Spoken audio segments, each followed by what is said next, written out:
Okay, here is some more examples of properties of exponents in case you didn't quite get enough yesterday. So we're going to evaluate the expression. That just means get an answer and then try and figure out what properties you used as you did it. So when you come across problems like number 1, there's a couple different ways that we can attack this one. First thing, hopefully, you could see is that the bases are all the same. So I have a base of 5, a base of 5, and a base of 5. So the first rule we could use is, since the bases are all the same and I'm multiplying in between, all I have to do is add my exponents. 0 plus 5 plus a negative 3. That would give me 5 to the second, which would evaluate to 25. The other thing you might want to do is take care of your negative exponent right here. Negative exponents kick. So if it's in the numerator, it kicks to the denominator. If it's in the denominator, it kicks to the numerator. So you could rewrite this as 5 to the 0 times 5 to the 5th over 5 to the 3rd. And when you kick it, the exponent becomes positive.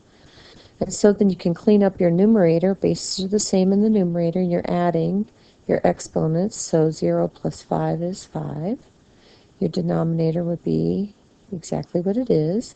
And now we have the rule, when our bases are the same and I'm dividing, I subtract my exponents. And my answer always goes into the numerator.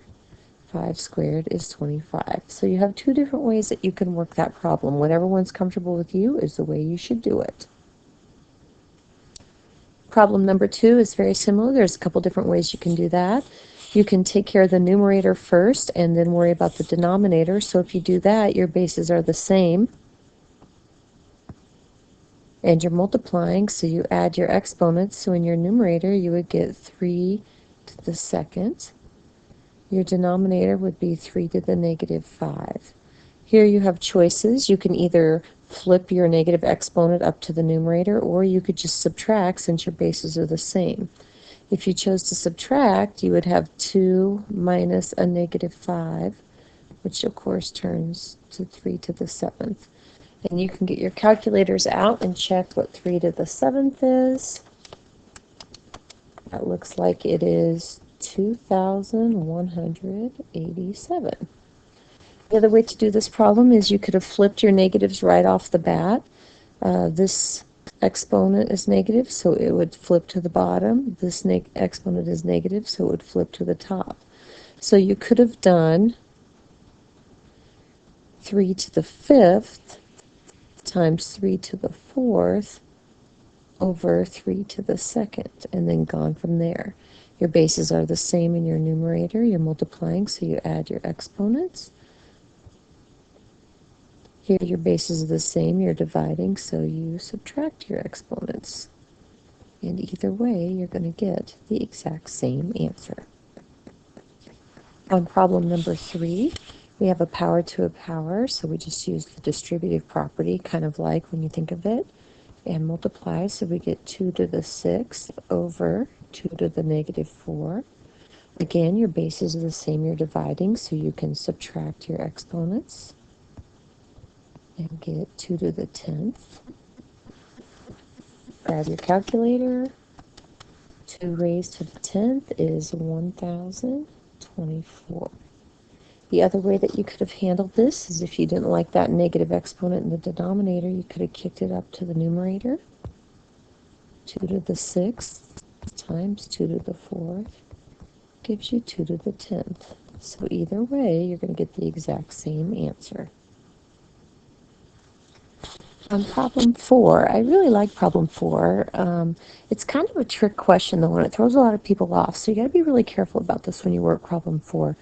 People see the negative 4, and they think they need to kick it. The only thing that we move is when the exponent is negative, not when the base is negative.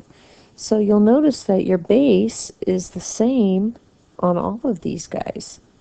So you can treat it just like the numerator. A couple ways we could do this. Bases are the same and I'm multiplying. So I add my exponents. 2 plus a negative 3 gives me a negative 1. and then my denominator.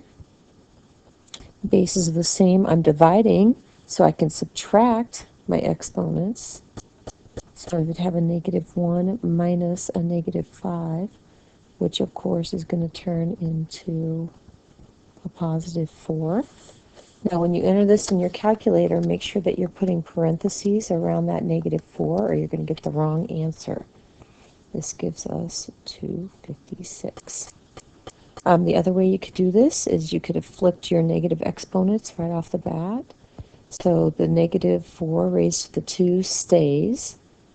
The -4 raised to the -3 has to kick, and when it kicks, it becomes positive. And the -4 raised to the -5 kicks up on top.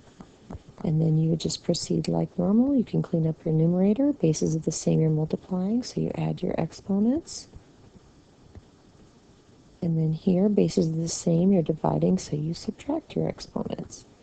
And you're going to get the exact same answer.